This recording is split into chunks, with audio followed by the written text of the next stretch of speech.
از ابو هریره رضی الله عنه روایت است که رسول الله صلی الله علیه و آله و سلم فرمود: ناتوانترین انسان کسی است که از عاجز و ناتوان باشد.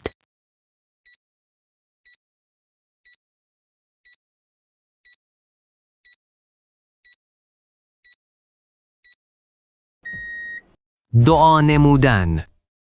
نشانه‌های فرد صالح عبارتند است: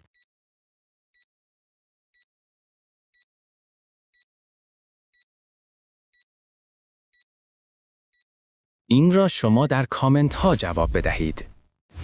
پیامبر اکرم صلی الله علیه و آله و سلم فرمودند: اگر بندگان الله می دانستند چه خیر و برکتی در ماه رمضان نهفته است، تمنا و آرزو می کردند که رمضان باشد.